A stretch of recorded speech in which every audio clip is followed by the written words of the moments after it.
Assalamualaikum warahmatullahi wabarakatuh. Perkenalkan, nama saya Kiai Agus Priharto Mulia Indonesia. Di sini saya ingin mempresentasikan tugas sebelum UAS, yaitu tentang perancangan sistem pemmodelan berorientasi objek dengan UML yang ditugaskan oleh Bu Andrianingsi STMT.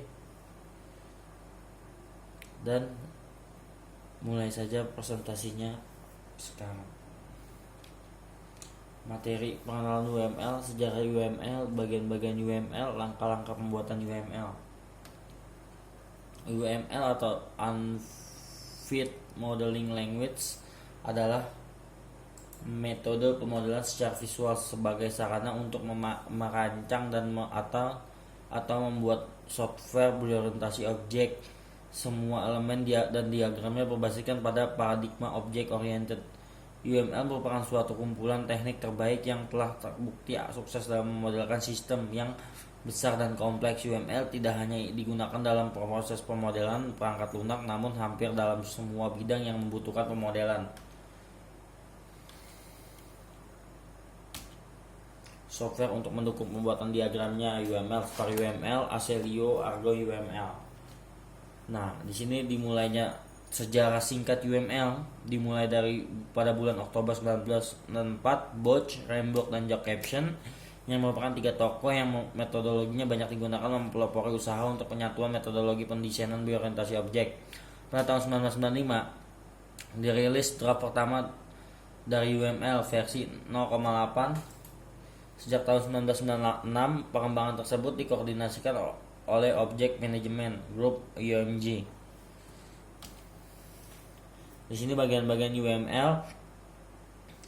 View digunakan untuk melihat sistem yang dimodelkan dalam beberapa aspek yang berbeda. View bukan melihat grafik, tapi merupakan suatu abstraksi yang berisi sejumlah diagram berupa beberapa jenis view dalam UML, artinya lain: use case view, logical view, comment view, coherency view, dan deployment view. Diagram berbentuk grafik yang menunjukkan simbol elemen model yang disusun untuk mengilustrasikan bagian dan aspek tertentu dari sistem. Use case, jenis-jenis diagramnya. Use case diagram menggambarkan fungsionalitas yang diharapkan dari sebuah sistem. Yang ditekankan adalah apa yang dibuat sistem dan bukan bagaimana sebuah use case mempresentasikan sebuah interaksi antara aktor dengan sistem. Use case merupakan sebuah pekerjaan tertentu, misalnya login ke sistem, meng-create sebuah daftar belanja, dan sebagainya. Di sini ada use case diagram dari system boundary, system name, include use case, extend use case, generalization, child of queues, extension point. Nah, jenis-jenis diagram. Class diagram. Class adalah deskripsi kelompok objek-objek dengan properti, perilaku, operasi, dan relasi yang sama. Sehingga dengan adanya class diagram dapat memberikan pandangan global atas sebuah sistem. Hal tersebut tercermin dari kelas-kelas yang ada dan relasinya satu dengan yang lain. Sebuah sistem biasanya mempunyai beberapa class diagram. Class diagram sangat membantu dalam visualisasi struktur kelas dari suatu sistem. Di sini adalah class diagram yang dimana one to one, one to many, many to many. Customer dengan atributnya name, address. Order dengan atributnya date, status, call tax, calculator total atau week. Payment ada amount. Generalization. Di sini ada credit, cash, check, order detail, item. Jenis-jenis diagram, activity diagram menggambarkan berbagai alir aktivitas dalam sistem yang sedang dirancang. Bagaimana masing-masing aliran berawal di question yang mungkin terjadi dan bagaimana mereka berakhir. Activity diagram juga dapat menggambarkan proses paralel yang mungkin terjadi pada beberapa eksekusi.